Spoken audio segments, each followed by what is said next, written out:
আল্লাহ রাসূল সাল্লাল্লাহু আলাইহি সাল্লাম যুদ্ধে গেছিলেন, আল্লাহ রাসূলের দল বাহিনী কম ছিল, আল্লাহ রাসূলের লোক সংখ্যা কম ছিল। আল্লাহ রাসূলের সাথে কারা ছিল? কে ছিল?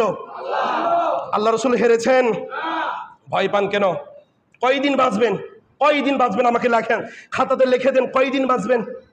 কয়দিন জীবিত থাকবেন আপনি? আজকে আমার বোনকে 13 বছরের আমার বোনটাকে ধর্ষণ করেছে এই কুলঙ্গার ব্যক্তিরা 3 দিন ধরে ধরে। তার একদিন পরে আবার আরেক জায়গাতে ধর্ষণ হলো। আমার ছাত্রী বোন, আমার মাদ্রাসার ছাত্রী বোন ধর্ষণ হলো, ওই হোটেলে ধর্ষণ করতেছে। তার চিল্লানের কারণে এই ছোট্ট বোনটা চিল্লাবে তাদের কষ্টের কারণে, এই জন্য গান বাজাইছে না বাজায়নি? ভুলে গেছেন? আপনাদের মেইন থিওরিতে এগুলো কাজ করে না? শরীরে রক্ত থাকতে জেগে উঠেন মুসলিম ভাই, শরীরে রক্ত থাকতে এখন আমাদের দ্বন্দ্ব করার প্রয়োজন নাই। কে আওয়ামী লীগ, কে বিএনপি, কে জামাত, কে আহলে হাদিস, কে সালাফি, কে হানাফি, কে মাজার পূজারি, কেউ খালি শুধুমাত্র কালেমা যদি পড়তে পারে তাকে বুকে টেনে তাকে নিয়ে মাঠে নামতে হবে না? হবে না? কাউরির সাথে এখন দ্বন্দ্ব চলবে না, দ্বন্দ্ব চলবে আলাদা সময়ে। কিন্তু যখন আমাদের ঈমান নিয়ে খেলা করবে মুশরিকেরা, তখন মুশরিকদেরকে দমন করার জন্য, মুশরিকদেরকে সাইজ করে দেওয়ার জন্য, মুশরিকদেরকে হত্যা করার জন্য সকল মুসলিম কাঁধে কাঁধে দাঁড়াবো ইনশাল্লাহ। ইনশাল্লাহ বলেছেন?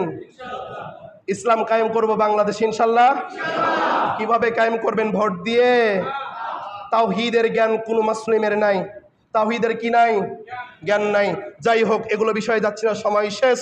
আপনাদেরকে এতটুকু বলবো, আপনার মেয়ে যদি বাড়িতে থাকে, কি থাকে? মেয়ে যদি বাড়িতে থাকে, আপনার ছোট্ট সন্তান যদি বাড়িতে থাকে, ছেলে শিক্ষকদের কাছে, হিন্দু ছেলে শিক্ষকদের কাছে পড়াশোনা করাবেন না। আপনার ছেলে নাদান হয়ে থাকুক, আপনার ছেলে মূর্খ হয়ে থাকুক, প্লিজ ভাই দুহাত ধরে আপনাকে দুহাত জোর করে বলছি, হিন্দুদের কাছে পড়াশোনা করায়েন না। প্রাইভেট কেন? আপনার মেয়েটা যুবতী হয়ে গেছে। এই বোকামা, এই বোকা মেয়ে, তোমার মেয়েটা যুবতী হয়ে গেছে, এর রাত হলে তোমার মেয়ে মাগরিব পর্যন্ত একটা হিন্দু ছেলের কাছে পড়াশোনা করে, লজ্জা লাগে না বেটা? এই বেটা, যেই হিন্দু তোমার মেয়ের ইজ্জতকে কেড়ে নিতে চাচ্ছে, যেই হিন্দু তোমার মার ইজ্জতকে কেড়ে নিচ্ছে, নাদান কোথাকার, তোমার লজ্জা লাগে না? ওই হিন্দুর ঘরে কিসে ভাবে তুমি পড়াশোনা করাতে পারো মিয়া? আপনারা সবাই সতর্ক থাকবেন নিজ নিজ স্থান থেকে। ওই হিন্দুবাদীর কাছে, কোন ছেলের কাছে যুবতী মেয়েকে কখনো পড়াশোনা করাতে দিবেন না। একাই পড়াশোনা করাতে দিবেন না। দলবদ্ধভাবে স্কুলে যাচ্ছে সেটা ভিন্নতা বিষয়, এটার পক্ষ আমাদের ওলামায়ে কেরাম না। কিন্তু বাংলাদেশে চলছে, চলুক, কিন্তু কোনো হিন্দুবাদীর কাছে আপনার যুবতী মেয়েকে পড়াশোনা করতে দিবেন না। এই মুসলিমদের ভিতরে শিক্ষিত ছেলে নাই? এই মিয়া, এটা মুসলিমদের দেশ, মুসলিমদের ভিতরে কি শিক্ষিত ছেলে নাই?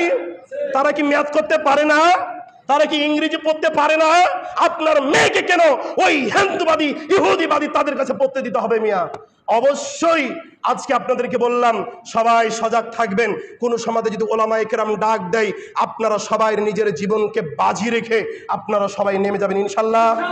আবারও বলেন ইনশাল্লাহ। এজন্য বলি যে আপনাকে আমাকে যুদ্ধে যাওয়ার জন্য প্রস্তুত থাকতে হবে।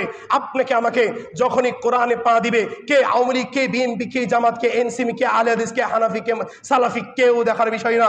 যখন কোরআনে পা দিবে, যখন ঈমান নিয়ে ইহুদিরা খেলা করবে, তখন তাদেরকে আমরা ছাড় দিব ইনশাল্লাহ। আল্লাহ তাআলা আমাদের সবার মনোবলকে কবুল করে নেক। বলেন আল্লাহুম্মা আমিন। আবার বলেন আল্লাহুম্মা আমিন। অনেকে আল্লাহুম্মা আমিন বলছেন না, ঘুম পাচ্ছেন, তারা যাবেন না যুদ্ধে। আবার বলেন দেখি আল্লাহুম্মা আমিন। আবারও বলেন আল্লাহুম্মা আমিন। আল্লাহ তাআলা কবুল করুক।